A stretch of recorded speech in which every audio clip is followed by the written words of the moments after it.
إن الحمد لله والصلاة والسلام على من لا نبي بعده. أعوذ بالله السميع العليم من الشيطان الرجيم. بسم الله الرحمن الرحيم. شرع لكم من الدين ما وصى به نوحا والذي أوحينا إليك وما وصينا به إبراهيم وموسى وعيسى أن أقيموا الدين ولا تتفرقوا فيه كبر على المشركين ما تدعوهم إليه الله يجتبي إليه من يشاء ويهدي إليه من ينيب وما تفرقوا إلا من بعد ما جاءهم العلم بغيا بينهم ولولا كلمة سبقت من ربك إلى أجل مسمى لقضي بينهم وإن الذين أورثوا الكتاب من بعدهم لفي شك منه مريب فلذلك فادع واستقم كما أمرت ولا تتبع أهواءهم وقل آمنت بما أنزل الله من كتاب.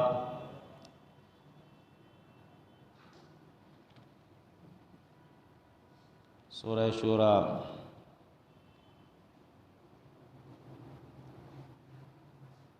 کی آیت 13 سے 15 آپ کے سامنے تلاوت کی ہے میں نے.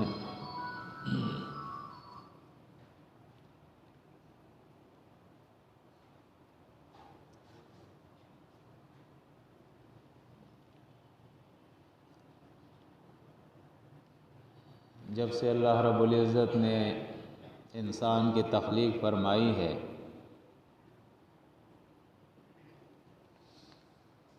اسی وقت سے اللہ رب العزت نے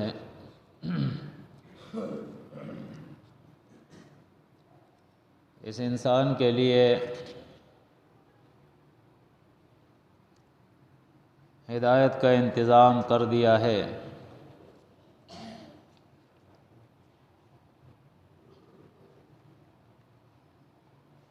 کہ دنیا کے اندر جو اس کے زندگی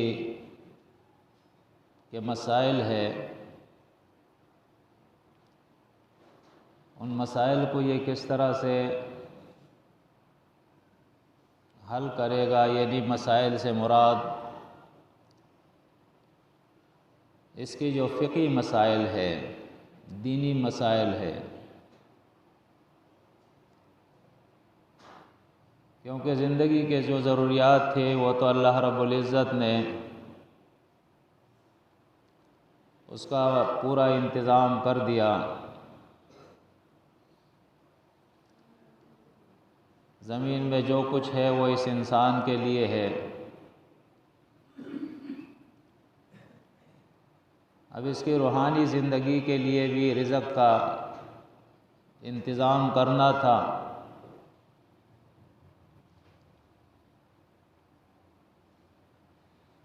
تو اللہ رب العزت نے یہ مسئلہ بھی اس کا حل کر دیا.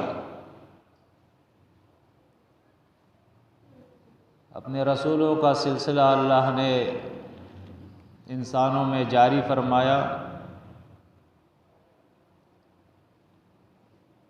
اور وحی کے ذریعے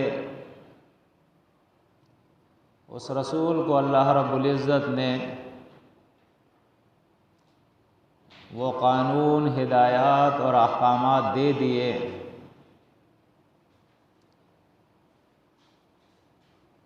جن ہدایات اور احکامات اور قوانین پر عمل کر کے یہ انسان دنیا میں چین اور سکون کی زندگی بسر کر سکتا ہے.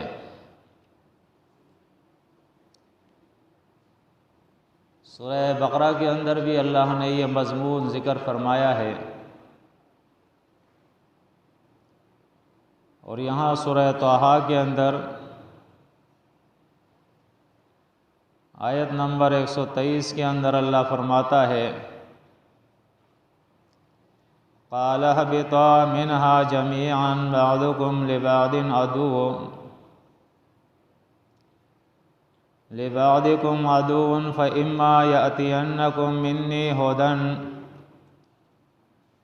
فمن تبع هدايا فلا يضل ولا يشقى ومن أعرض عن ذكري فإن له معيشة ضنكا۔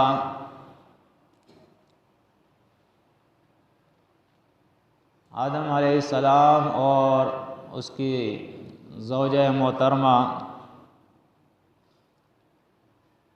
ان دونوں سے اللہ نے خطاب کیا کہ اس جنت سے تم اب باہر نکل جاؤ، اتر جاؤ یہاں سے،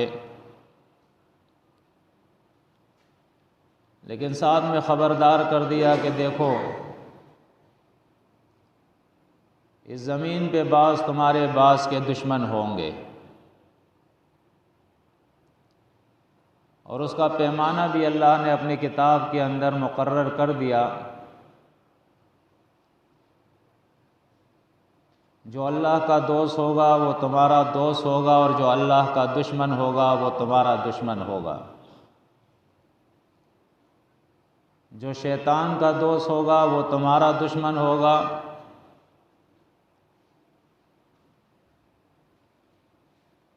اور جو شیطان کا دشمن ہوگا وہ تمہارا دوست ہوگا۔ تو اصل دشمنی جو دنیا کے اندر ہے وہ یہ نہیں ہے کہ جائیداد کی جنگ، دولت کی جنگ،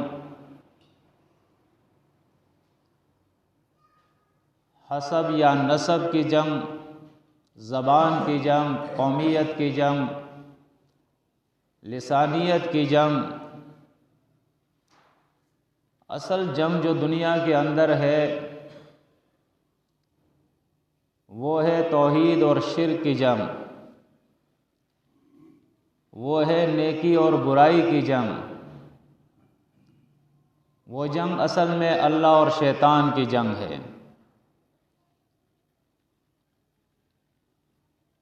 یہ اصل جنگ ہے۔ کچھ لوگ اللہ کے راہ میں جنگ کرتے ہیں، لڑتے ہیں، اور کچھ شیطان کے راہ میں جنگ کرتے ہیں۔ تو جو اللہ کے راہ میں لڑتے ہیں انہیں مومنین کہا جاتا ہے، اور جو شیطان کے راہ میں لڑتے ہیں وہ کافر، مشرک، فاجر، فاسق اور گمراہ لوگ ہوتے ہیں، منافق ہوتے ہیں۔ تو ان ہدایات کے ساتھ اللہ نے فرمایا فَإِمَّا يَأْتِيَنَّكُم مِّنِّي هُدًى، پس جب میرے طرف سے ہدایت آئے گی تمہارے پاس تو یہ سن لو فَمَن تَبِعَ هُدَايَا فَلَا يَضِلُّ وَلَا يَشْقَى، تو جو کوئی میرے ہدایات، میرے احکامات کی پیروی کرے گا فَلَا يَضِلُّ، وہ کسی بھی معاملے کے اندر بھٹکے گا نہیں، ولا یشقا، اور نہ اس پہ کسی قسم کی پھر پریشانی ہوگی اگر وہ میرے ہدایات کی پیروی کرے گا۔ ومن اعرض عن ذکری، اور میرے ذکر، میری کتاب، میرے ہدایات سے جو کوئی اعراض کرے گا، منہ پھیرے گا، لاپرواہی کرے گا، غفلت برتے گا، تو وہ یہ سن لے فَإِنَّ لَهُ مَعِيشَةً ضَنْكًا، کہ اس کی جو معیشت ہے، معیشت کہتے ہیں گزران زندگی کو، جو ہم زندگی گزارتے ہیں اس کے جتنے بھی گزر بسر ہوتے ہیں، اس کے وسائل ہوتے ہیں، اس کو معیشت کہتے ہیں۔ تو ان کی معیشت اللہ رب العزت بیان فرماتا ہے میں تنگ کر دوں گا، پریشان کر دوں گا۔ یہ پہلے دن سے اللہ رب العزت نے کہہ دیا تھا۔ دنیا کے اندر اصل جنگ بھی یہی ہے، ایک ہے اللہ کی کتاب اور اس کے مقابلے میں ہے مخلوق کی کتابیں۔ ایک ہے اللہ کا رسول اور اس کے مقابلے میں اپنے بنائے ہوئے لیڈر۔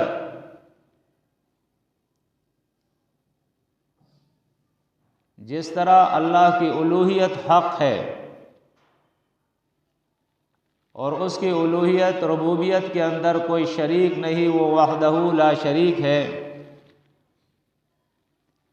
اسی طرح سورۃ الکہف کے اندر اللہ نے فرمایا وَلَا يُشْرِكُ فِي حُكْمِهِ أَحَدًا۔ اس کے احکامات کے اندر بھی، اس کی شریعت کے اندر، اس کے دین کے اندر، اس کے قوانین کے اندر کوئی شریک نہیں ہے۔ سورہ یوسف میں فرمایا ان الحکم الا للہ امر اللہ تعبدوا الا ایاہ ذالک الدین القیم۔ فرمایا فیصلہ اور حکم وہ صرف اللہ ہی کا ہے، اس کے حکم کے مقابلے میں کسی کا حکم نہیں چلے گا، نہیں مانا جائے گا۔ اور ایسا ہر حکم جو اللہ کے حکم کے مقابلے میں ہو، ایسی ہر وہ شریعت جو اللہ کے شریعت کے مقابلے میں ہو، ایسی ہر وہ ہدایت جو اللہ کے ہدایت کے مقابلے میں ہو، ایسی ہر وہ کتاب جو اللہ کی کتاب کے مقابلے میں ہو، ایسا ہر وہ لیڈر جو اللہ کے منتخب کیے ہوئے رسول اور لیڈر کے مقابلے میں ہو، اسے قرآن مجید نے کفر سے تعبیر کیا ہے۔ فرمایا وَمَن لَّمْ يَحْكُم بِمَا أَنزَلَ اللَّهُ فَأُولَٰئِكَ هُمُ الْكَافِرُونَ، سورۃ المائدہ۔ جو اللہ کے اس کتاب ہدایت کے احکامات اور فیصلوں کو من و عن تسلیم نہ کرے، بغیر کسی حرج کے اور پورا نہ مانے، تو ایسا شخص اللہ کے نزدیک جو ہے وہ کافر ہے۔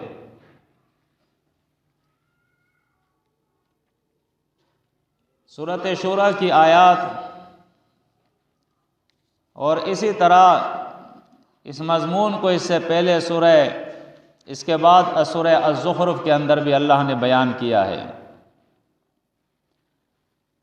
اور کئی صورتوں کے اندر یہ مضمون پھیلا ہوا ہے، کیونکہ بڑا اہم مضمون ہے یہ۔ قرآن مجید نے اسی چیز کو مختلف صورتوں کے اندر ذکر کیا ہے کہ اصل جنگ کیا تھی دنیا کے اندر۔ سورۃ البقرہ کے اندر آپ دیکھیں آیت نمبر 170 کے اندر اللہ رب العزت بیان فرماتا ہے وَإِذَا قِيلَ لَهُمُ اتَّبِعُوا مَا أَنزَلَ اللَّهُ قَالُوا بَلْ نَتَّبِعُ مَا أَلْفَيْنَا عَلَيْهِ آبَاءَنَا أَوَلَوْ كَانَ آبَاؤُهُمْ لَا يَعْقِلُونَ شَيْئًا وَلَا يَهْتَدُونَ۔ فرمایا اور جب ان سے کہا جاتا ہے کہ پیروی کرو اس کتاب کی جو اللہ نے نازل فرمائی ہے، تو جواب میں یہ لوگ کہتے ہیں کہ بلکہ ہم پیروی کریں گے ان ہدایات، احکامات، رسومات کی، اس دین کی جس پر ہم نے اپنے بڑوں کو پایا ہے۔ فرمایا اولو کان آباؤہم لا یعقلون شیئا ولا یہتدون۔ اگرچہ ان کے بڑے جو ہے وہ اللہ کی کتاب کا عقل نہ رکھتے ہو، سمجھ نہ رکھتے ہو، اور نہ اللہ کی کتاب کی ہدایت جو ہے ان کے پاس ہو، کیونکہ قرآن مجید نے یہ مسئلہ جو اہم مسئلہ تھا وہ اللہ رب العزت نے حل فرما دیا ہے اپنی کتاب مجید کے اندر، کہ دنیا کے اندر بہت سارے لوگ وہ اپنے بنائے ہوئے دین کے بارے میں سمجھتے ہیں کہ یہ ہدایت ہے، تو اللہ رب العزت نے اپنے کتاب مجید کے اندر ان کو جواب دیا ہے، قُلْ إِنَّ هُدَى اللَّهِ هُوَ الْهُدَى۔ سورہ انعام اور اس کے علاوہ بھی اس مضمون کو اللہ نے دوسری صورتوں کے اندر بھی بیان کیا ہے کہ ان سے کہو کہ ہدایت جو ہے وہ اصل اللہ ہی کی ہدایت ہے، اور سورۃ الزخرف کے اندر آپ دیکھیں تو وہاں اللہ رب العزت بیان فرماتا ہے، ام آتیناہم کتابا من قبلہ فہم بہ مستمسکون، کیونکہ ہدایت کے لیے تو آسمان سے کتاب آتی ہے، زمین پہ وہ لکھی نہیں جاتی ہے۔ سورہ بقرہ کے اندر اللہ فرماتا ہے فَوَيْلٌ لِّلَّذِينَ يَكْتُبُونَ الْكِتَابَ بِأَيْدِيهِمْ ثُمَّ يَقُولُونَ هَٰذَا مِنْ عِندِ اللَّهِ، ایسے لوگوں کے لیے تو ہلاکت ہے، تباہی اور بربادی ہے، جہنم ان کا ٹھکانہ ہے، جو اپنے ہاتھوں سے کتابیں لکھتے ہیں اور پھر کہتے ہیں کہ یہ اللہ کی طرف سے ہے، اگرچہ وہ اللہ کی طرف سے وہ کتاب نازل نہیں ہوتی ہے۔ وَمَا هُوَ مِنْ عِندِ اللَّهِ وَيَقُولُونَ عَلَى اللَّهِ الْكَذِبَ وَهُمْ يَعْلَمُونَ، یہ اللہ پر جھوٹ بولتے ہیں اور ان کو علم بھی ہے کہ ہم جھوٹ بول رہے ہیں، یہ اللہ کی کتاب نہیں، یہ سمجھتے بھی ہے اس بات کو، کتاب تو ایک ہی ہے جو اللہ نے بھیجی ہے، اور ہر دور کے اندر وہ ایک ہی کتاب ہوتی ہے۔ جیسے موسیٰ علیہ السلام کے دور کے اندر اللہ نے ان کو توریت عطا فرمائی تھی، تو عیسیٰ علیہ السلام آیا تو اس کو انجیل عطا کر دی، لیکن چونکہ تمام انبیاء کا دین ایک ہوتا ہے، اس لیے ہر کتاب جو نازل ہوتی ہے ماسابقہ کتابوں کے اندر، اس کتاب میں اللہ نے یہ لکھ دیا ہوتا ہے مصدقا لما بین یدی، کہ یہ کتاب جو تمہارے پاس آئی ہے اللہ کے طرف سے نازل ہوئی ہے، یہ تصدیق کرنے والی ہے ان کتابوں کی جو اس سے پہلے اللہ رب العزت نے نازل فرمائی تھی۔ تو اس لیے اللہ رب العزت نے انجیل کے ساتھ ساتھ توریت کا بھی عیسیٰ علیہ السلام کو جو ہے وہ علم دے دیا تھا۔ اس کے بعد قرآن کا نزول اللہ رب العزت نے کیا ہے، تو قرآن میں بھی اللہ نے یہ مضمون قرآن مجید کے اندر بیان کر دیا کہ یہ کتاب ماسابقہ کتابوں کی تصدیق کرنے والی ہے۔ اب اس وقت توریت اور انجیل جو کتابیں ہیں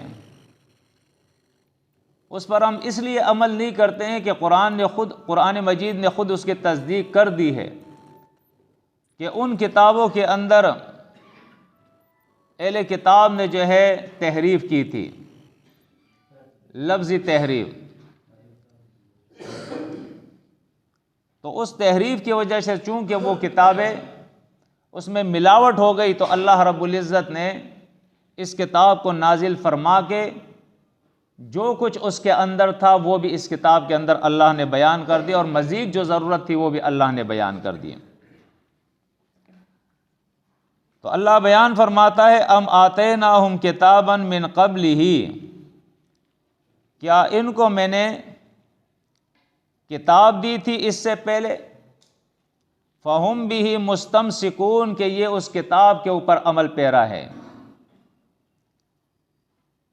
اس کتاب کے اوپر یہ امساک کیے ہوئے ہیں، اس کتاب کے اوپر انہوں نے ہاتھ لگائے ہوئے ہیں اور اس کو پکڑا ہوا ہے۔ بل قالوا، بلکہ اللہ بیان فرماتا ہے ایسی بات نہیں ہے، یہ کہتے ہیں انا وجدنا آباءنا علی امۃ و انا علی آثارہم مہتدون، ہم نے اپنے بڑوں کو ایک امت پر، ایک ملت پر، ایک دین پر، ایک جماعت پر پایا تھا، اور ہم انہی کے نقش قدم کے اوپر جو ہے محتدون چلے آ رہے ہیں، ان کے ہدایات سے ہم استفادہ کر رہے ہیں۔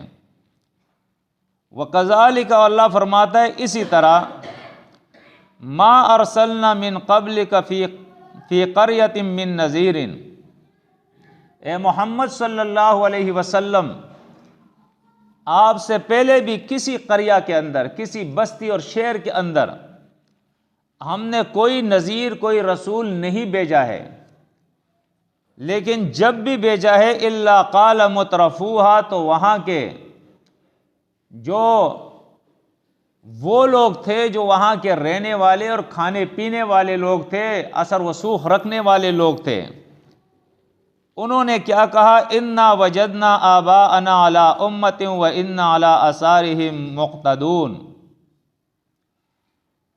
کہ ہم نے اپنے بڑوں کو ایک امت پہ پایا ہے اور انہی کے نقش قدم کی ہم اقتداء کرتے ہیں، ہم ان کے مقتدی ہیں، وہ ہمارے مقتدا تھے۔ جیسے آج ہمارے یہاں بھی یہ الفاظ جو ہے وہ بولے جاتے ہیں۔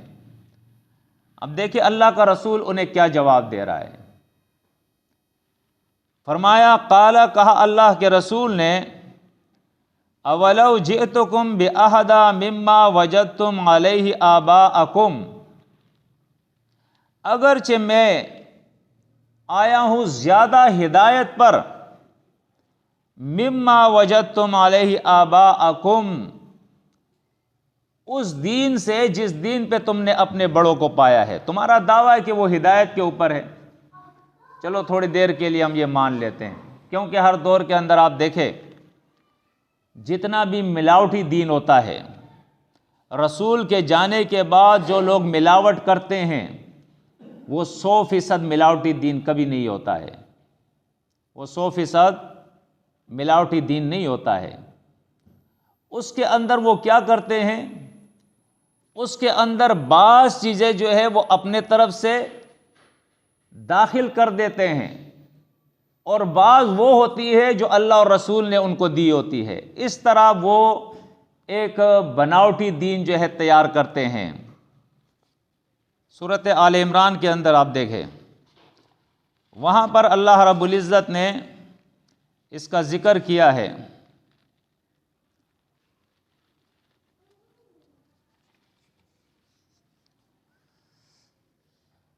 وَغَرَّهُمْ فِي دِينِهِمْ مَا كَانُوا يَفْتَرُونَ، دیکھیں وَغَرَّهُمْ فِي دِينِهِمْ مَا كَانُوا يَفْتَرُونَ، ان کو جو دھوکہ دیا ہے، دھوکہ لگا ہے ان کو، کس چیز کی وجہ سے، اس چیز کی وجہ سے کانوا یفترون، جو انہوں نے خود سے دین میں بنایا تھا۔ تو ایک تو وہ دین تھا جو اللہ کا دین تھا، سچا دین تھا، حق دین تھا، لیکن اس دین کے اندر جو انہوں نے اپنے طرف سے ملاوٹ کی ہے، اس دین کی وجہ سے ان کو دھوکہ لگا ہے۔ تو اللہ کا نبی جب ان کے پاس آیا تو اس نے کہا کہ چیز جو دین تمہارے پاس موجود ہے، جو تمہارے بڑوں سے تمہیں ملا ہے، تمہارے آباء و اجداد سے تمہیں ملا ہے، تمہارے مولوی اور پیروں سے تمہیں ملا ہے،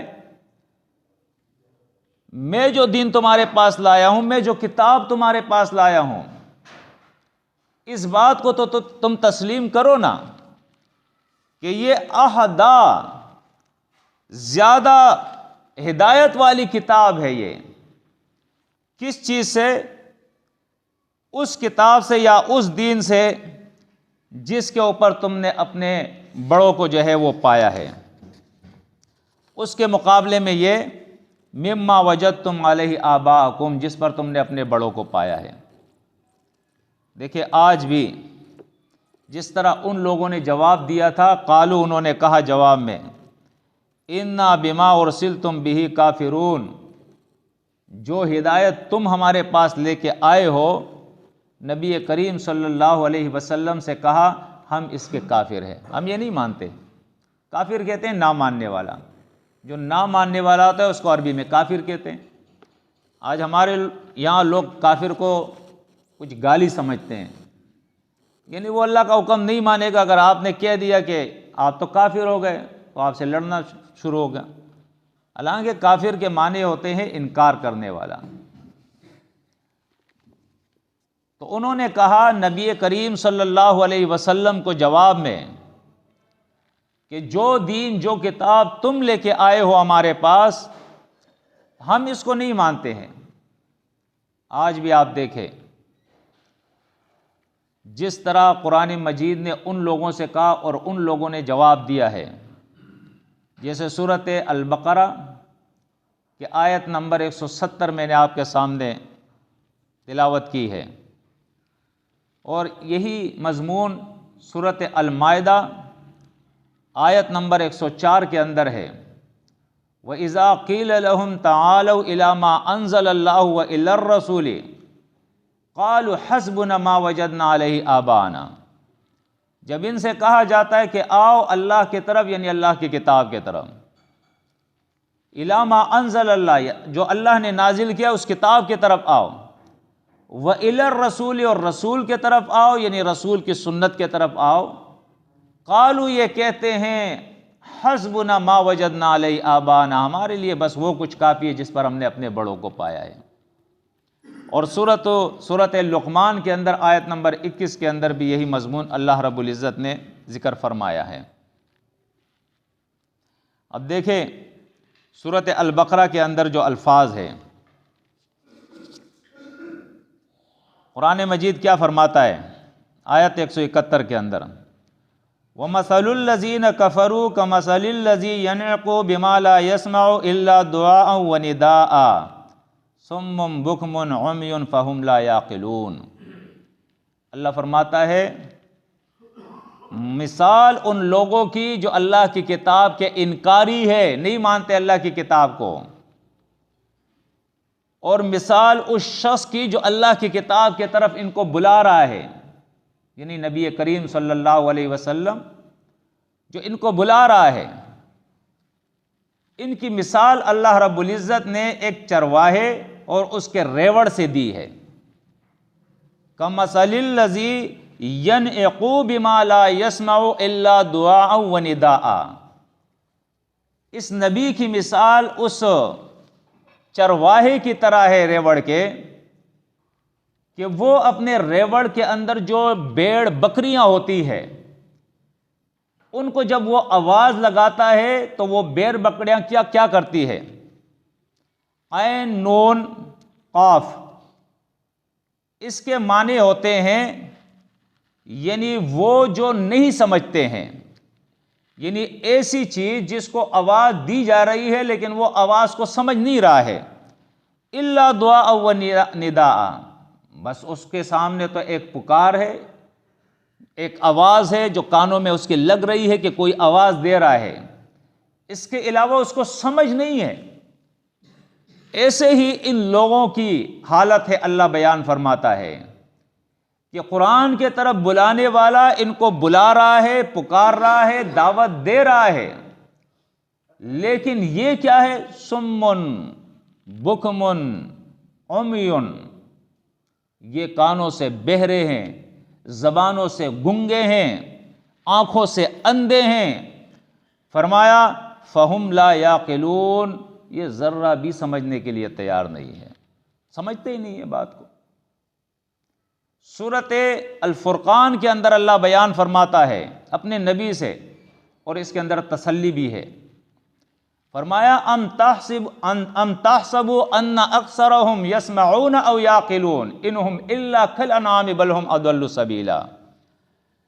آپ کیا سمجھتے ہیں کہ یہ انسان جن کو آپ مخاطب کر رہے ہیں، جن کو آپ قرآن سنا رہے ہیں، جن کو آپ جنتوں کی بشارتیں دے رہے ہیں اور جہنم کے عذاب سے ان کو ڈرا رہے ہیں، جن کی آپ خیرخواہی کر رہے ہیں، کیا سمجھ رہے کہ ان کی اکثریت یہ سنتی ہے اور یہ سمجھتی ہے بات کو؟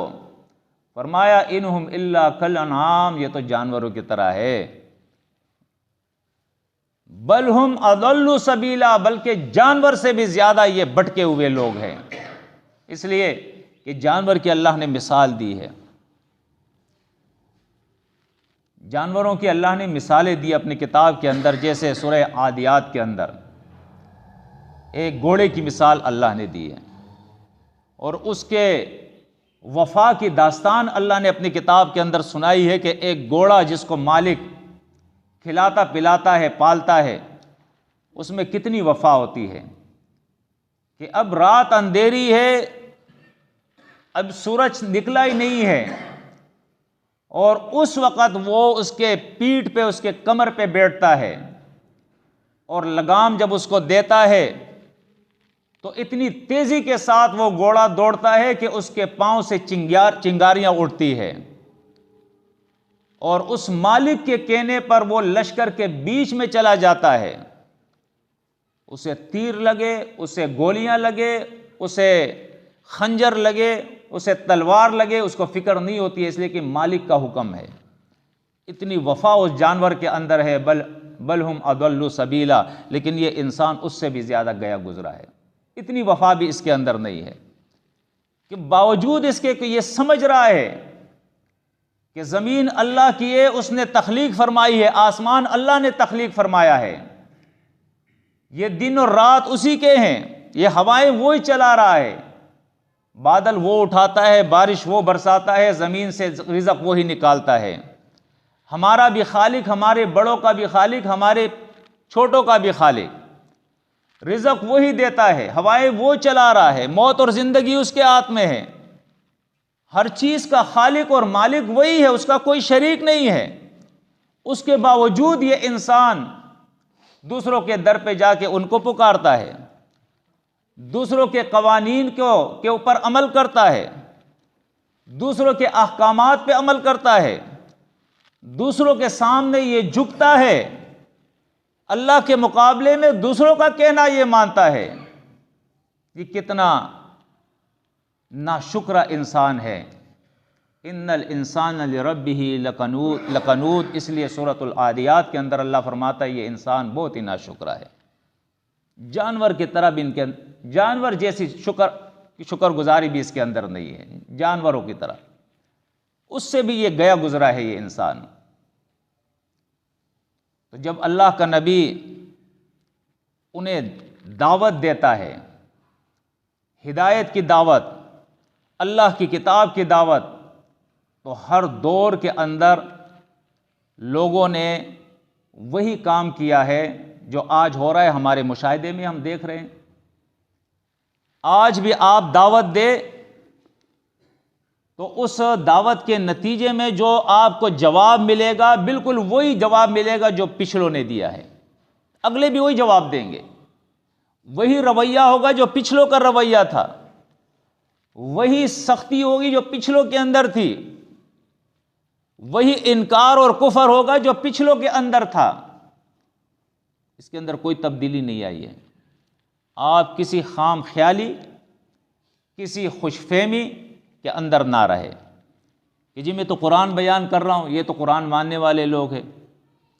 میرے بھائی، جن لوگوں کو رسولوں نے دعوت دی ہے وہ لوگ بھی رسولوں کے ماننے والے تھے، کتابوں کے ماننے والے تھے، اور اللہ رب العزت نے اس طرح اس نظام کو چلایا ہے، وَلَقَدْ وَصَّلْنَا لَهُمُ الْقَوْلَ، کہ یہ جو بات ہے نا اللہ کی، اس میں انقطاع نہیں ہے، آدم علیہ السلام سے لے کر محمد الرسول اللہ صلی اللہ علیہ وسلم تک یہ جو کتاب آ رہی ہے ایک کے بعد دوسری، یہ جو رسول آ رہا ہے ایک کے بعد دوسرا، اس کتاب کی بھی یہ صفت ہے مصدقا لما بین یدی، پچھلی کتاب کی یہ تصدیق کرتی ہے، اور رسول جو ہے اس کی بھی یہ صفت ہے وما کنت بدعا من الرسل، کہ آپ کوئی نیا شریعت، نیا دین، نئی شریعت لے کے نہیں آئے ہیں، بلکہ انہی رسولوں کی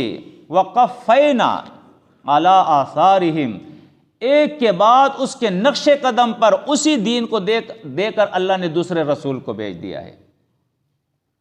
الا یہ کہ اس وقت کی ضرورت کے مطابق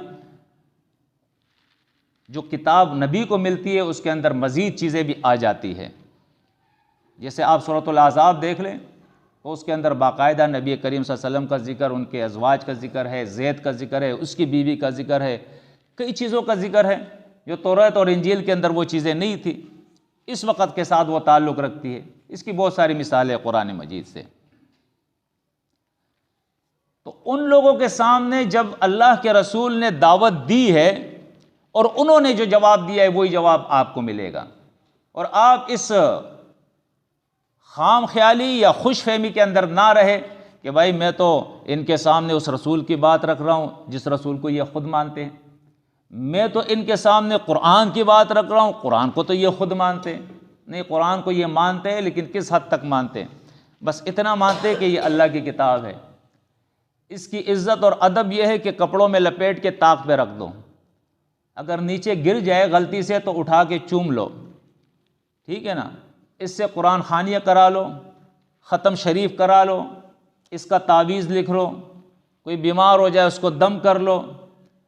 یہ کتاب ان چیزوں کے لیے ہے، بس اس حد تک یہ مانتے ہیں.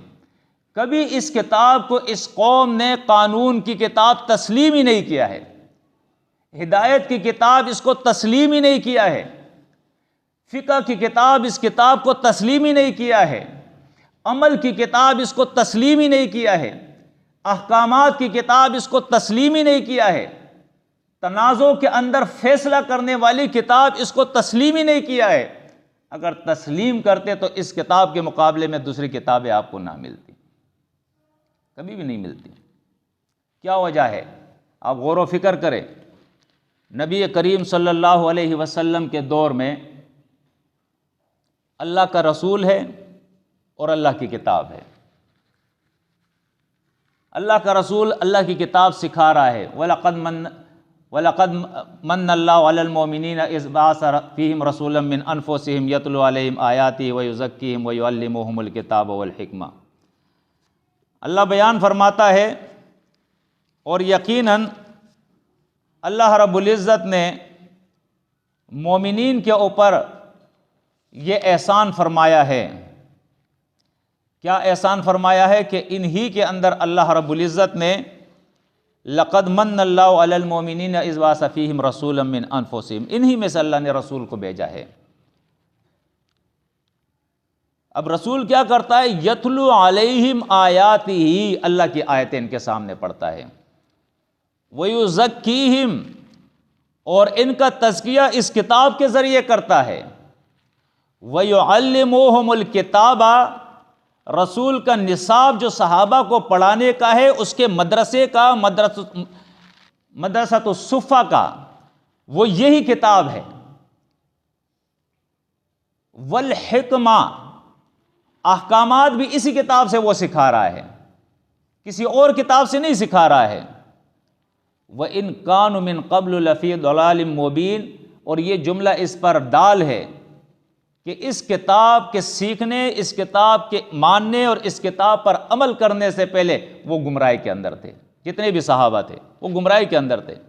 گمراہی سے نکالنے والی یہی کتاب تھی، یہی رسول تھا. سورۃ ابراہیم کے اندر دیکھیں، الف لام را کتاب انزلناہ الیک لتخرج الناس من الظلمات الی النور. اللہ بیان فرماتا ہے الف لام را، یہ کتاب ہے جو ہم نے نازل کی ہے. اللہ بیان فرماتا ہے، اور اس کتاب کے نزول کا مقصد اللہ رب العزت بیان فرماتا ہے کیا ہے؟ کتاب انزلناہ الیک لتخرج الناس من الظلمات الی النور، تاکہ آپ لوگوں کو اندھیروں سے روشنی میں لائے. یہ کتاب ہے، کوئی اور کتاب نہیں ہے، یہ کتاب ہے. بِإِذْنِ رَبِّهِمْ، کسی مولوی کے حکم سے نہیں، کسی مفتی، کسی قاضی، کسی علامہ کے حکم سے نہیں. بِإِذْنِ رَبِّهِمْ، اپنے رب کے حکم سے.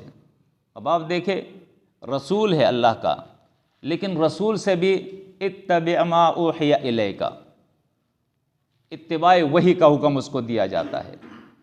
اتباع وحی کا، اور ایسے اتباعی وحی کا حکم اس کو دیا جاتا ہے کہ آپ دیکھیں حیران ہو جائیں گے آپ. یہ قرآن مجید اس کو تھوڑا دیکھا کریں، اس میں غور و فکر کریں. یہاں آپ دیکھیں سورۃ یونس کے اندر جب نبی کریم صلی اللہ علیہ وسلم سے انہوں نے مطالبہ کیا ائت بقرآن غیر ھذا او بدلہ، پوری کی پوری کتاب چھوڑ دو، یہ کوئی اور کتاب لے آؤ. دو مطالبے تھے، اس کتاب کو چھوڑو کوئی اور کتاب لے آؤ. ایک مطالبہ یہ تھا. اگر اس کتاب کو پورا نہیں چھوڑ سکتے ہو او بدلہ، تھوڑی سی تبدیلی اس کے اندر کرو، کچھ اس میں سے لے لو، کچھ اور ہمارے جو بزرگوں کی کتابیں ہیں، ہمارے حضرات کی، ہمارے علماء کی، ہمارے مولویوں اور پیروں کی، ان میں سے کچھ لے لو. اس طرح ایک مشترکہ کتاب بنا لیتے ہیں، ایک ایسی کتاب بنا لیتے ہیں جس میں کچھ ہمارا ہو کچھ اس کتاب کا ہو، تو پھر بھی گزارا ہوگا، چل جائیں گے. تو اب رسول کیا کہہ رہا ہے؟ اللہ اس سے حکم دے رہا ہے، قل میرے نبی ان سے کہو ما یکون لی، میرے اندر تو یہ طاقت ہی نہیں ہے، یہ تو میرے بس کی بات ہی نہیں ہے. کیا؟ ان یہ ابدلہ، کہ اس کتاب کو میں تبدیل کر کے کوئی اور کتاب آپ کو دے دوں، اس سے میں تمہیں ایمان اور یقین کی باتیں سمجھاؤں، دین کی باتیں سمجھاؤں، احکامات کی باتیں سمجھاؤں. من تلقاء نفسی، اپنے طرف سے، میرے بس میں نہیں ہے. ان اتبع، آگے جملہ دیکھے، میں تو پیروی نہیں کرتا ہوں، الا ما یوحی الیہ، مگر اس وحی کی جو اللہ کی طرف سے میرے طرف آتی ہے. آپ غور و فکر کریں، اس مضمون کو آپ جتنا مختصر کر سکتے ہیں، کوئی مشکل نہیں ہے. میں 2 جملے کہوں گا اور ختم کر دوں گا، اور اس کو آپ جتنا طول دینا چاہے طول دے سکتے ہیں. اتنا وسیع مضمون ہے کہ آپ صبح تک بیٹھے رہیں گے اور یہ مضمون ختم نہیں ہوگا. یہ قرآن کا مرکزی مضمون ہے، یہ قرآن کا ختم نہیں ہوگا، یہ اتنا وسیع مضمون ہے. نبی کریم صلی اللہ علیہ وسلم جیسی ہستی، اس کے بعد کوئی محدث ہو، کوئی مفسر ہو، کوئی فقہ کا امام ہو، کوئی مسلک کا امام ہو، کوئی بھی ہو، کوئی مولوی ہو، کوئی پیر ہو، کوئی قاضی ہو، کوئی علامہ ہو، کوئی مفتی ہو، کوئی بھی ہو، جو بھی ہو، مجھے یہ بتائے کہ یہ جتنی بھی شخصیات ہیں نبی کریم صلی اللہ علیہ وسلم کی، نبی کریم صلی اللہ علیہ وسلم کی شخصیت کے علاوہ اور اس کے بعد، چاہے وہ ابو بکر صدیق رضی اللہ تعالی عنہ جیسی شخصیت کیا نہ ہو، کیوں نہ ہو، کیا یہ ان میں سے کوئی ایسا ہے جو رسول کا مقابلہ کر سکے؟ حیران کن بات ہے کہ جب رسول کے اندر یہ طاقت نہیں، یہ اتھارٹی، یہ اختیار اللہ نے رسول کو نہیں دیا ہے کہ دین کا جو نصاب، عقائد کا جو نصاب، اعمال کا جو نصاب، فقہ کا جو نصاب اللہ نے رسول کو دیا اس کتاب کی صورت میں، اس کتاب کو وہ چینج کر کے کوئی اور کتاب لے آئے، تبدیل کر کے کوئی اور کتاب لے آئے. اور نہ رسول کے پاس یہ اختیار ہے کہ اس کے اندر کچھ تھوڑی سی تبدیلی کر دے، پوری کتاب نہ چھوڑے، کچھ تھوڑی سی اس کے اندر جو ہے ترمیم و اضافہ کر دے، کچھ کمی کر دے. رسول کے پاس یہ اختیار نہیں ہے. اور اس کے بعد جتنے بھی لوگ آئے ہیں ہم سب تسلیم کرتے ہیں کہ ان کا درجہ رسول تک پہنچ نہیں سکتا ہے. تو ان کے پاس کیا یہ اختیار ہے کہ رسول کے بعد وہ دین میں تبدیلی کریں؟ کوئی اور کتاب اپنے طرف سے لکھ کر لوگوں کو دے کہ یہ تمہارے لیے ہدایت کی کتاب ہے، یہ تمہارے لیے فقہ کی کتاب ہے، یہ تمہارے لیے تبلیغ کی کتاب ہے، یہ تمہارے لیے تنازعات سے، مسائل سے نکالنے والی کتاب ہے، جھگڑوں کا فیصلہ کرنے والی کتاب ہے؟ کون ایسے ہو سکتا ہے؟ دیکھیں، یہ بربادی جو آئی ہے نا، یہ ابھی نئی نہیں ہے. اس کو سمجھنے کی کوشش کرے اور اپنے دل و دماغ سے تعصب کو نکالے، تعصب کو نکالے. افراط تفرید لوگوں کے اندر ضرور ہوتا ہے، جماعتوں کے اندر ہوتا ہے، لیکن میں جو بات آپ کے سامنے کر رہا ہوں اور رکھ رہا ہوں، انشاءاللہ اس کے اندر تعصب نام کی کوئی چیز نہیں ہوگی اور افراد اور تفرید نام کی بھی کوئی چیز نہیں ہوگی. انشاءاللہ یہ بھی اس کے اندر نہیں ہوگی.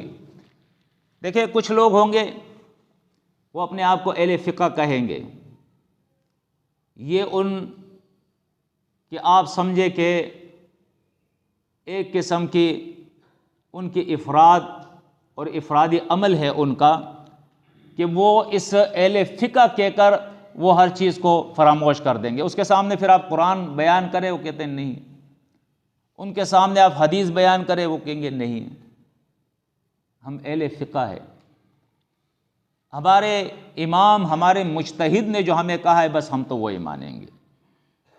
اہل حدیث اپنے آپ کو کہنے والے، ان کے سامنے آپ قرآن بیان کریں، وہ کہیں گے نہیں، ہم قرآن کو فہم سلف سے سمجھیں گے، حدیث میں کیا آیا ہم یہ دیکھیں گے، اگرچہ وہ حدیث ضعیف ہو، اگرچہ وہ حدیث قرآن کے خلاف ہو روایت، پھر بھی اس کا اصرار ہوگا کہ نہیں، ہم اس حدیث کو لیں گے، اس پر عمل کریں گے، قرآن کے ظاہر کو ہم نہیں دیکھیں گے۔ حالانکہ یہ ایک مسلمہ اصول ہے علماء حاضرہ کا، اس وقت کے جو علماء ہیں ان کا مسلمہ اصول ہے کہ الاعتبار لعموم اللفظ، کہ قرآن کا جو لفظ ہے اس کے عموم کا اعتبار ہوتا ہے، خصوص کا نہیں ہوتا ہے، کسی شان نزول کا نہیں ہوتا ہے، کسی کی رائے، کسی کی تفسیر، کسی کا قول، اس کا کوئی اعتبار نہیں ہوتا ہے۔ جو قرآن کا ظاہر ہوتا ہے اس ظاہر کا جو الفاظ قرآن کے ہیں اس ہی کا اعتبار ہوتا ہے۔ لیکن وہ کہتے ہیں کہ نہیں، اگر قرآن کا عموم اور اس کا ظاہری لفظ، اس کا ظاہری معنی سب کچھ ہو، لیکن اس کے خلاف اگر وہ ہمارے سلف ہے تو ہم سلف کی مانیں گے۔ اسی طرح اپنے آپ کو اہل قرآن کہنے والے، جو اپنے آپ کو اہل قرآن کہتے ہیں، وہ تفرید کے عمل کے اندر اتنے آگے بڑھ جاتے ہیں کہ قرآن کہتے کہتے وہ رسول کو بھی الیاذ باللہ اڑا دیتے ہیں، ختم کر دیتے ہیں، پھر وہ رسول کو بھی نہیں مانتے، رسول کی سنت کو بھی نہیں مانتے، کسی صحیح حدیث کو بھی نہیں مانتے ہیں۔ یہ وہ تفریدی طریقہ ہے ان کا جو ہمارے امت کے اندر جو ہے رائج ہے، اور یہ افرادی اور تفرید جو ہے وہ تو سب کے سامنے ہے کہ آج امت کہاں قرآن و سنت کو مان رہی ہے، بالکل فراموش کیا ہوا ہے اس کو، صرف دعویٰ ہے لوگوں کا کہ ہم مانتے ہیں، کہاں مانتے ہیں۔ دیکھیں ظلم یہ ہوا ہے، یہ آپ ابھی کی بات نہیں ہے، یہ آج سے 1000 سال پہلے، آج سے 10 صدیاں پہلے، اس وقت سے یہ بگاڑ چلا آ رہا ہے۔ نبی کریم صلی اللہ علیہ وسلم، ان کے صحابہ پہلی صدی کے اندر تھے، وہ تو پھر دنیا سے چلے گئے، پھر اس کے بعد تابعین اور اس کے بعد تبع تابعین، تیسری صدی سے جو بگاڑ شروع ہو گیا ہے، تو آپ سمجھو کہ یہ تقریباً کچھ 1200 سال ہو گئے، یعنی 1000 سال سے بھی زیادہ، 1200 سال ہو گئے۔ اس وقت سے اس دین کو اول جو ہے 2 بڑے حصوں کے اندر تقسیم کر دیا گیا، یہ اہل تشیع ہے اور یہ اہل سنہ، اہل سنہ ہے، ان 2 بڑی جماعتوں کے اندر تقسیم کر دیا گیا۔ پھر ان کے یہاں 12 امام بن گئے اور ان کے یہاں 4 امام بن گئے۔ پھر یہاں پر ایک جو ہے وہ اہل شریعت ہو گئے، دوسرے اہل طریقت ہو گئے۔ اہل طریقت کا پھر کوئی اپنا باطنی علم اور باطنی طریقہ اور سلوک کے درجات ان کے وہ الگ چیز ہے، اور اہل شریعت جو ہے وہ بھی پھر تقسیم ہو گئے، یہ اہل قرآن ہے، یہ اہل فقہ ہے، یہ اہل حدیث ہے، ان کے اندر یہ تقسیم ہو گئے۔ 4 اماموں کے بعد بھی جو لوگ ایک امام پر اتفاق کر گئے، یعنی امام ابو حنیفہ، جو ہمارے یہاں اکثریت وہی ہے، چاہے وہ دیوبندی ہو، بریلوی ہو، سب کا وہ یہی کہتے ہیں ہم حنفی امام، حنفی مسلک کے قائل ہے، امام ابو حنیفہ کے قائل ہیں۔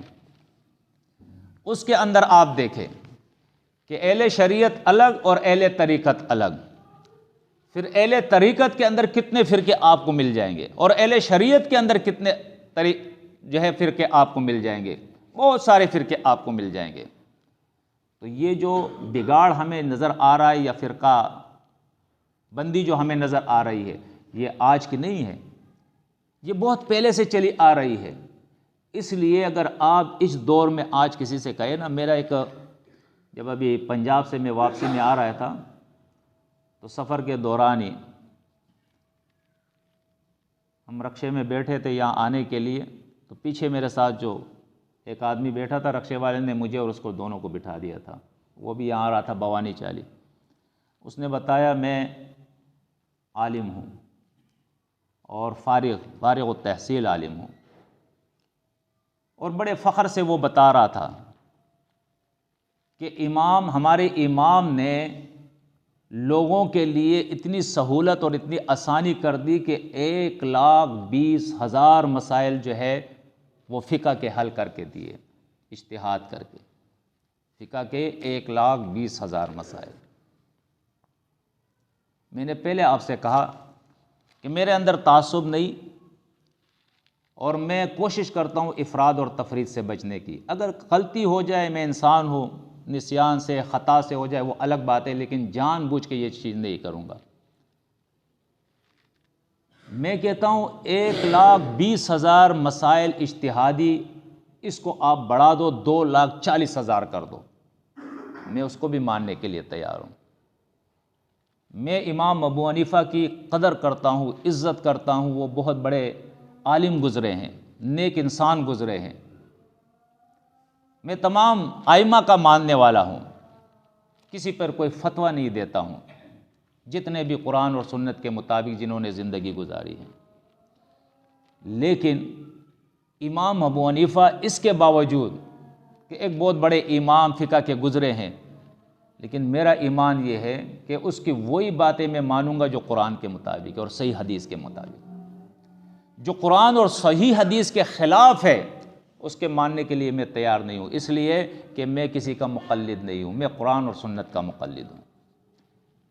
مجھ سے جس چیز کا قیامت کے دن پوچھا جائے گا وہ اللہ کا رسول ہے، وہ اللہ کی کتاب ہے۔ سورۃ انعام کے اندر دیکھیں آیت 130 کے اندر اللہ نے یہ مضمون ذکر کیا ہے، یا معشر الجن والانس الم یأتکم رسل منکم یقصون علیکم آیاتی۔ دو چیزوں کا ذکر ہے۔ معاشر کے میدان میں اللہ فرماتا ہے میں ان کو جمع کروں گا اور پوچھوں گا ان سے کہ لوگوں بتاؤ تمہارے پاس میرے رسول آئے تھے یا نہیں، ایک سوال یہ ہوگا۔ دوسرا سوال یہ ہوگا کہ میرے رسولوں نے میری کتاب کی آیتیں تمہارے سامنے بیان کی تھی یا نہیں۔ بس یہ سوال نہیں ہوگا کہ امام بخاری کی تقلید تم نے کی تھی یا نہیں، امام مسلم کی تقلید کی تھی یا نہیں۔ یہ تقلید کا لفظ میں اس لیے استعمال کرتا ہوں کہ اگر احناف، شوافی، حنبلی، مالکی وہ فقہی اماموں کی یا کچھ اہل حدیث علماء ہے یا ائمہ ہے ان کی تقلید کرتے ہیں، تو ہمارے جو اہل حدیث جو اپنے آپ کو غیر مقلد کہتے ہیں ان سے زیادہ سختی سے وہ امام بخاری کی تقلید کرتے ہیں، ان سے زیادہ سخت، کہ بخاری کے اندر جو روایت آ گئی بس بخاری کے اندر آنا کافی ہے۔ اب وہ قرآن کے خلاف وہ فکر نہیں ہے، وہ قرآن کی بات نہیں مانیں گے، وہ بخاری کی، اس لیے کہ امام بخاری وہ اس روایت کو لایا ہے۔ یہ شدید تقلید ہے، شدید تقلید ہے یہ۔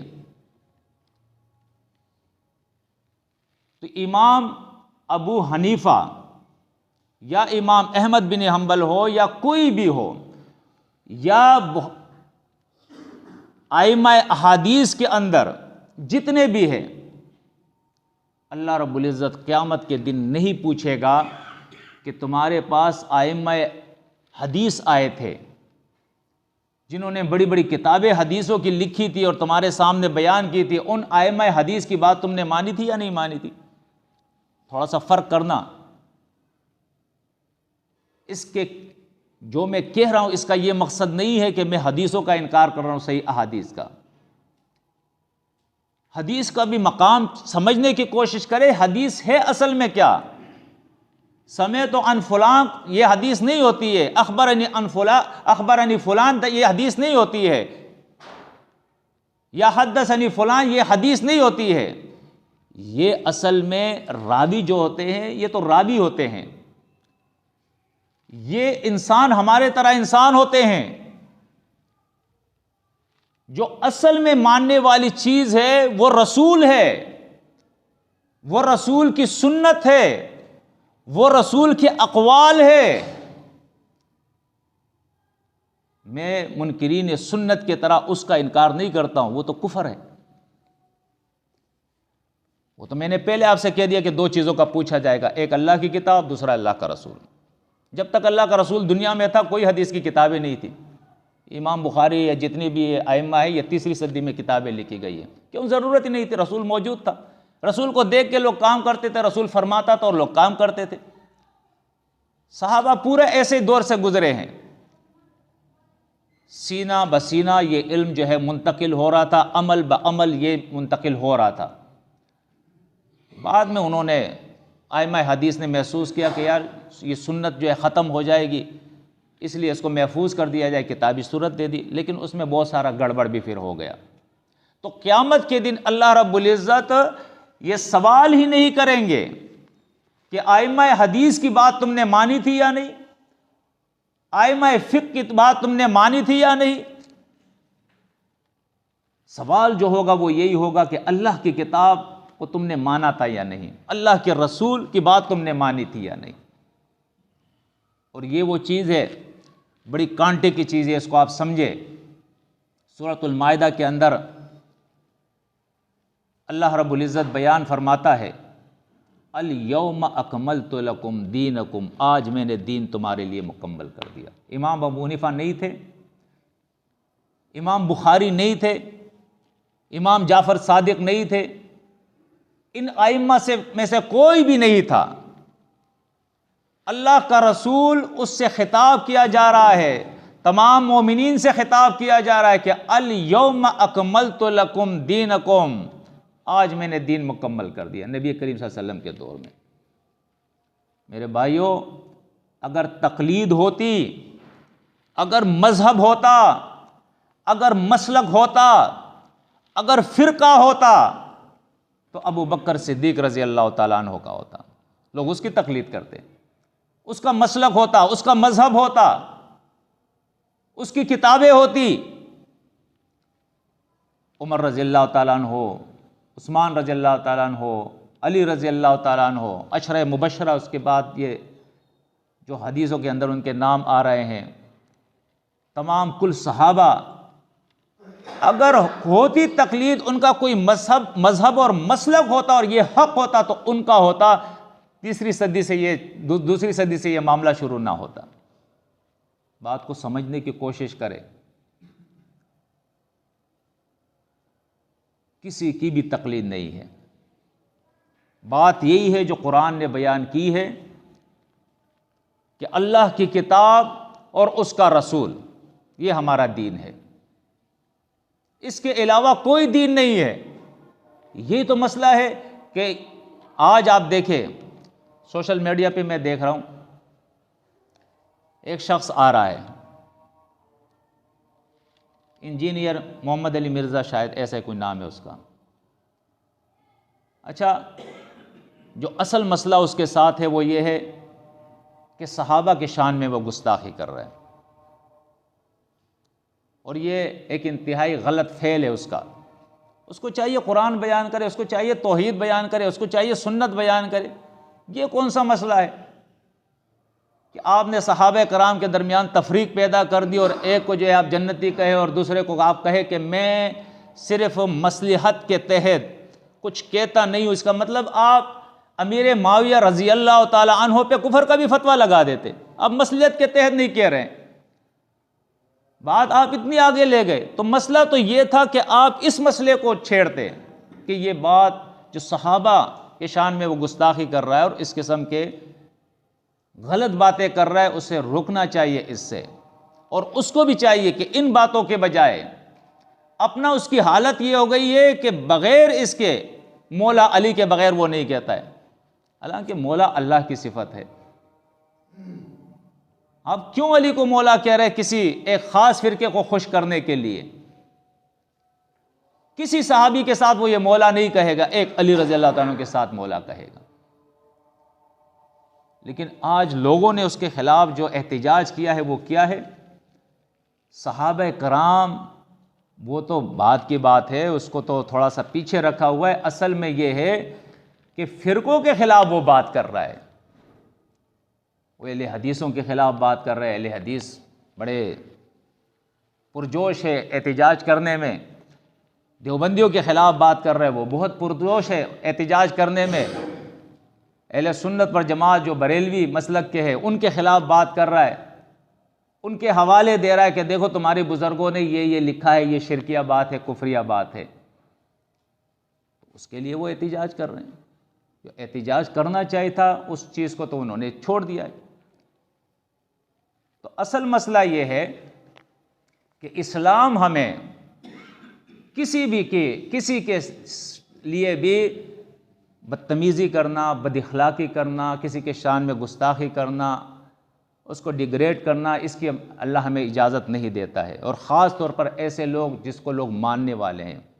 قرآن منع کرتا ہے ان کی برائیاں مت کرو، ورنہ ناسمجھی میں وہ اللہ کی برائی شروع کر دیں گے، اللہ کو برا کہنا شروع کر دیں گے۔ تو اول تو یہ طریقہ جاہلانہ ہے، آپ صرف بات بتائیں کہ یہ بات کفر کی ہے، فلاں کتاب میں لکھی ہے، تاکہ لوگوں کو معلوم ہو جائے کہ یہ بات کفر کی ہے۔ جیسے مثال کے طور پہ اس نے کتاب کا حوالہ دیا چشتی رسول اللہ، یہ بات بتا دو کہ کفر کی، قرآن کی اس آیت کے خلاف ہے، لہٰذا کوئی بھی اپنے آپ کو رسول کہے، جس طرح مرزا غلام احمد قادیانی کافر ہے اسی طرح وہ بھی کافر ہوگا، چاہے بات کسی کی بھی ہوگی۔ تو وہ اصل میں کہنا یہ چاہ رہا تھا کہ اہمیت جو سب سے زیادہ ہے وہ کس کی ہے؟ وہ اپنے بزرگوں کی ہے۔ آج مجھے اور آپ کو ادب کے ساتھ، پورے ادب کے ساتھ، ہم یہ نہیں کہتے کہ کسی کے شان میں آپ گستاخی کریں، کسی کو برا بلا کہنا شروع کر دیں، نہیں، برا بلا کہنے کی ضرورت نہیں ہے۔ جو کفر کسی نے کیا ہے اس کفر کو دکھائے کہ یہ شخصیت جتنی بھی بڑی ہو، یا تو یہ تسلیم کرے کہ یہ کفریہ الفاظ جو کتاب میں لکھے ہیں یہ کسی نے ادخال کیا ہے، کسی نے دس کیا ہے، یہ اس کی بات نہیں ہے، کسی نے منسوب کر دی اس کے طرف، ٹھیک ہے، یہ بھی ہم ماننے کے لیے تیار ہیں۔ لیکن اگر یہ بات آپ تسلیم کرتے ہیں کہ یہ بات اس کی ہے، تو بصورت اس صورت میں پھر کیا، وہ بات جس کی ہوگی وہ کافر ہوگا، چاہے کتنی بڑی شخصیت کیوں نہ ہو، اس پہ پھر کفر کا فتویٰ لگے گا، اس لیے کہ یہ قرآن کا فیصلہ ہے، وَمَن لَّمْ يَحْكُم بِمَا أَنزَلَ اللَّهُ فَأُولَٰئِكَ هُمُ الْكَافِرُونَ۔ تو جب تک لوگوں کے ذہنوں کے اندر یہ بات نہیں بٹھائی جائے کہ دیکھو اپنے سے بڑے عمر کا ہو اس کا ادب کرے، اس کی عزت کرے، اپنے سے چھوٹے کے اوپر شفقت کرے، ایک دوسرے کا احترام کرے، یہ ہمیں دین سکھاتا ہے۔ لیکن دین کے معاملے میں بات صرف اللہ کی مانی جائے گی۔ کس کی مانی جائے گی؟ حکم صرف اللہ کا مانا جائے گا، کوئی بڑا نہیں ہے۔ نمازوں میں اب کہتے ہو اللہ اکبر، جب کہتے ہو اللہ اکبر تو اس کا کیا مطلب ہے؟ یہ تفضیل کا صیغہ ہے۔ تفضیل کے کیا معنی ہوتے ہیں؟ جب آپ تفضیل کے معنی ہوتے ہیں کہ ایک کے مقابلے میں آپ نے دوسرے کو بڑا تسلیم کر لیا ہے، تو جتنی بھی مخلوق ہے ان سب سے اللہ بڑا ہے، اس کی بڑائی آپ نے تسلیم کر لی ہے۔ تو اب یہ نہیں ہونا چاہیے کہ اللہ کی کتاب کی ایک آیت ہو اور اس کے مقابلے میں آپ کسی بزرگ کی کتاب جو ہے وہ لوگوں کے سامنے پیش کریں، نہیں، کسی بزرگ کا قول پیش کرے، کسی بزرگ کا طریقہ پیش کرے۔ ہمارے یہاں کیا ہوتا ہے؟ فلاں بزرگ نے فرمایا، فلاں بزرگ نے فرمایا، لوگوں کا دماغ خراب ہوگا یا نہیں؟ لوگوں کی ذہنیت خراب ہوگی یا نہیں؟ سارا بزرگوں کا دین چل رہا ہے، بھائی ان سے کہو یہ اللہ کا حکم ہے، اللہ کی کتاب میں، براہ راست اللہ کی کتاب سکھاؤ۔ آپ تو آج ایک مصیبت تو نہیں ہے نا، آپ دیکھیں نبی کریم صلی اللہ علیہ وسلم کے دور میں قرآن سکھایا جاتا تھا اور کتاب وہی ہو کر آتی تھی، بس یہ احکامات کی کتاب تھی۔ ایک حدیث میں آتا ہے نبی کریم صلی اللہ علیہ وسلم نے فرمایا اس کے اندر 5 چیزیں ہیں، اس کے اندر اوامر ہے، اس کے اندر نوائی ہے، اس کے اندر حرام ہے، اس کے اندر حلال ہے، اور اس کے اندر امثال ہے۔ اب اس کے لیے 14 علوم کی ضرورت کیسے پڑ گئی؟ 15 علوم کے کیسز بڑھ گئی. ہم پھر کہتے ہیں کہ چلو آپ 14 علوم کیا، آپ 15 کیا، 18 علوم سکھا دیں. ارے 22 علوم سکھا دیں، ہمیں کوئی بات اس سے غرض نہیں ہے. سکھائے، آپ علوم سکھائے، لیکن آپ ان علوم کو دین نہ کہے. ان علوم کے لیے آپ قرآن کو پابند نہ کرے کہ ان علوم کو سیکھے گا تو پھر قرآن کو سیکھے گا، اس کا تو بیڑا غرق ہو جائے گا. آپ قرآن کے احکامات اس وقت تک نہیں سکھاؤ گے جب تک وہ 15 علوم نہ سیکھے. قرآن کے حلال اور حرام نہیں سکھاؤ گے جب تک وہ 15 علوم نہیں سیکھے گا. قرآن کے نواہی نہیں سکھاؤ گے جب تک 15 علوم نہیں سیکھے گا. وہ تو ایسے دنیا سے چلا جائے گا. کیا اللہ کے نبی صلی اللہ علیہ وسلم کے دور میں یہ تھے؟ آپ صلی اللہ علیہ وسلم فلسفہ سکھاتے تھے. فلسفہ تو یونان سے آیا ہوا ہے. منطق تو آپ نے یونان کے فلسفے کے مقابلے میں، ان کا مقابلہ کرنے کے لیے آپ کا ایجادی علم ہے یہ جو آپ نے بنایا ہے. نحو اور صرف جو ہے یہ تو عجمی علوم ہے، یہ عرب کے علوم نہیں ہے. عرب کو جو ہے نحو و صرف کی کیا ضرورت ہے؟ میری زبان پشتو ہے، مجھے نحو و صرف کی کیا ضرورت ہے؟ مجھے گرامر کی کیا ضرورت ہے؟ مجھے پتہ ہے کسی کو بلانے کے لیے کیا الفاظ ہوتے ہیں، اس کا کیا معنی ہوتا ہے، بھیجنے کے لیے کیا الفاظ ہوتے ہیں، کیا معنی ہوتا ہے. ایک ایک لفظ میں فرق کر سکتا ہوں، اس کے ماضی کو جانتا ہوں، حال کو جانتا ہوں، مستقبل کو جانتا ہوں، مرد کو جانتا ہوں، عورت کو جانتا ہوں، اس کے اصطلاحات کو جانتا ہوں. میری زبان ہے، میں جانتا ہوں. مجھے ضرورت نہیں ہے نحو و صرف کی. یہ علوم العجم ہے، یہ عجمیوں کے لیے بنائے گئے ہیں. یہ تجوید کا علم ہو، یہ علوم العجم میں سے آتا ہے. آپ بالکل شوق سے سکھائے اس کو، ہم اس کا انکار نہیں کرتے ہیں، لیکن جو اصل چیز ہے اس کے طرف آنا ہوگا کہ عوام الناس کے سامنے قرآن بیان کرنا ہوگا. یہ نہیں کہنا ہوگا کہ قرآن ترجمے کے ساتھ عوام کو سکھاؤ گے تو یہ گمراہ ہو جائے گی. یہ گمراہی کے لیے یہ کتاب آئی تھی. ہدی للناس ہے، ہدی للعلماء نہیں ہے. یہ ہدی للناس ہے. آپ قرآن دیکھیں، یہ تمام لوگوں کے لیے ہدایت کی کتاب ہے. اور ہر مسجد کے اندر، ہر مدرسے کے اندر، ہر اسکول کے اندر، ہر مجلس کے اندر یہ لازم ہونا چاہیے کہ لوگوں کو قرآن سکھایا جائے. ہر گھر کے اندر ہونا چاہیے، تب انقلاب آئے گا. آج ہم دیکھتے ہیں رائمنڈ کے اندر 25,000 کا مجمع جمع ہو گیا، 20,000 کا مجمع جمع ہو گیا. اسی طرح فیضان مدینہ کے اندر لاکھوں کا مجمع وہاں بھی جمع ہو گیا. اسی طرح ملتان کے اندر، مرید کے اندر اہل حدیثوں کے یہاں بھی لاکھوں کا مجمع جمع ہو گیا. شیعوں کے اندر بھی لاکھوں کا مجمع. بھائی آپ جو مجمع جمع ہو رہے، اجتماعات ہو رہے، ان کا رزلٹ دیکھیں، ان کا نتیجہ دیکھیں. عقائد کتنے لوگوں کے صحیح ہو گئے، اعمال کتنے لوگوں کے صحیح ہو گئے، کتنا فیصد دین اسلام اس ملک کے اندر نافذ ہو گیا، اس کے لیے کتنا کام ہوا، کتنا تقوی لوگوں کے اندر آیا. یہ تو آپ دیکھیں نا، دن بدن معاشرہ تباہ ہوتا جا رہا ہے. شرک کے اندر اضافہ ہوتا جا رہا ہے، بدعمالیوں کے اندر اضافہ ہوتا جا رہا ہے. کیوں؟ اس لیے کہ وہ جو کتاب انقلاب تھا وہ آپ نے بیان نہیں کی ہے. وہ کتاب انقلاب آپ نے بیان نہیں کی ہے. اور یہ تو علماء کی ذمہ داری ہے. یہ تو وہ کتاب ہے کہ اللہ کی رضا کے لیے آپ کو اس کو بیان کرنا تھا. لیکن آپ جس مسجد کے اندر ہے، آپ تنخواہ لے رہے ہیں، آپ کوئی اور ڈیوٹی نہیں کر رہے ہیں، اس کے باوجود آپ قرآن نہیں بیان کر رہے. کیوں نہیں بیان کر رہے؟ آپ عام لوگ تبلیغی جماعت کے، چاہے وہ دعوت اسلامی سے ہو یا وہ تبلیغی جماعت دیوبند والوں کے ہو، دونوں آپ دیکھیں بالکل ان پڑھ لوگ ہوتے ہیں. وہ کتاب اٹھاتے ہیں اور شروع ہو جاتے ہیں بیان کرنا. اگر آپ قرآن بیان کرتے تو یہ کیوں ہوتا؟ قصے اور کہانیاں کیوں بیان ہوتے؟ ملفوظات کیوں بیان ہوتے؟ یہ فضائل، من گڑت فضائل کیوں بیان ہوتے؟ ضعیف روایتیں کیوں بیان ہوتی؟ حق اور باطل کیوں مکس کیا جاتا؟ آپ قرآن نہیں بیان کر رہے، اس لیے وہاں جو ہے ایک ایسا شخص جس کو قرآن اور سنت کا پتہ نہیں، وہ بیٹھ گیا اور ایک ایسی کتاب جس میں حق اور باطل دونوں مکس ہے، اس نے جو ہے بیان کرنا شروع کر دیا. وہ بیچارے کو خود بھی پتہ نہیں کہ میں کیا کر رہا ہوں. تو یہ تو علماء کی ذمہ داری تھی کہ وہ ہر مسجد کے اندر قرآن کا درس کرے، اور درس بھی اس شان سے کرے، اپنا علم جاڑنے کے لیے نہیں. آج تو ہمارے یہاں دروس ہوتے نہیں، اگر ہوتے بھی ہے تو وہ اپنا علم جاڑنے کے لیے. کہ وہ کتنا بڑا عالم ہے، نہیں اس کی ضرورت نہیں ہے۔ یہ کتاب اس طرح بیان کرے کہ لوگ اللہ کے احکامات سیکھ جائے، یہ کتاب اس طرح بیان کرے جو نوائی ہے جس سے منع کیا ہے لوگوں کو پتہ لگ جائے کہ اس سے مجھے منع ہونا ہے، جہنم کی وعیدیں انذار قرآن میں جو ہے وہ لوگوں کے سامنے رکھے، جنتوں کی بشارتیں لوگوں کے سامنے رکھے، جو مثالیں اللہ نے بیان کی وہ لوگوں کو سمجھائے، جو حلال اللہ نے بیان کیا وہ لوگوں کے سامنے بیان کرے کہ یہ حلال چیزیں تمہیں استعمال کرنی ہے، جو حرام ہے جس سے اللہ نے منع کیا ہے وہ لوگوں کے سامنے بیان کرے تاکہ اس سے وہ منع ہو جائے۔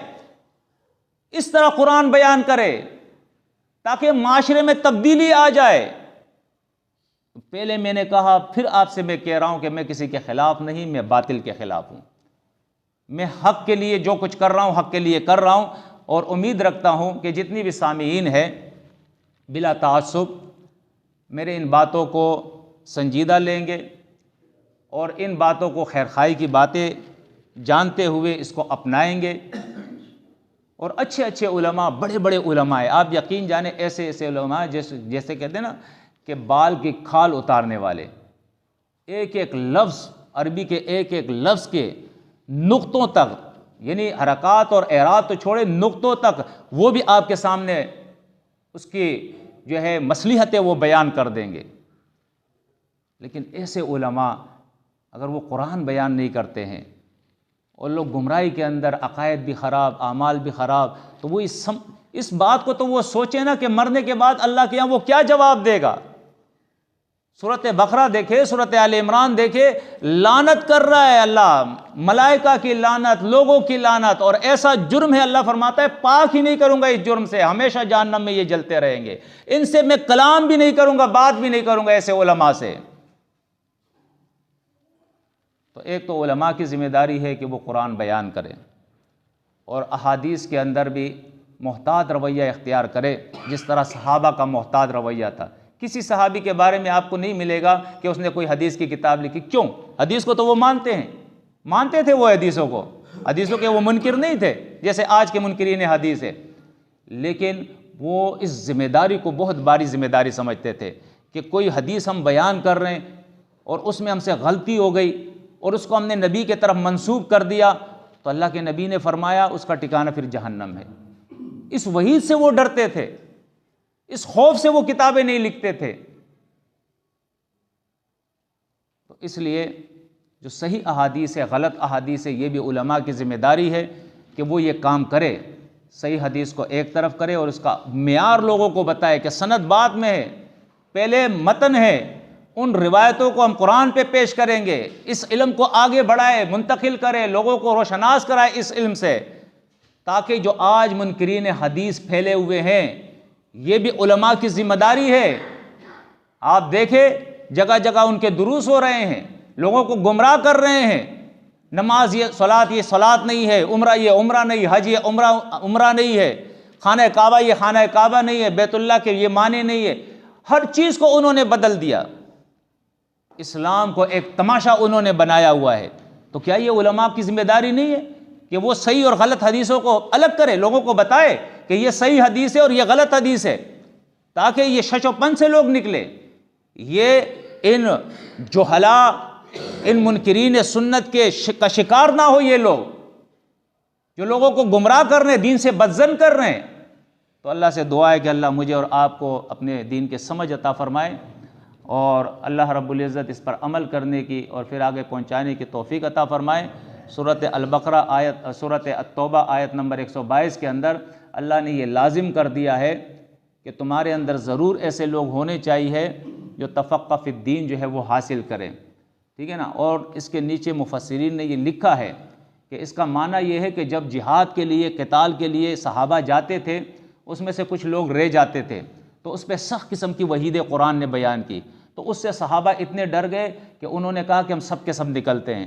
تو اس آیت کے اندر پھر اللہ نے بتا دیا کہ نہیں، کچھ یہاں رہے، کچھ وہاں جائے، کچھ دین سیکھنے کے لیے جائے، اس طرح تقسیم کر دیا۔ تو ہمارے اندر بھی ایسا ہونا چاہیے کہ کچھ لوگ جو ہے وہ تبلیغ کے لیے نکلے تو کچھ لوگ دین سیکھنے کے لیے نکلے، جو دین سیکھے وہ آ کے پھر جو تبلیغ کر رہے ان کو بھی سمجھائے، اور جو نہیں گئے اپنے گھروں پر ہے ان کو بھی سمجھائے۔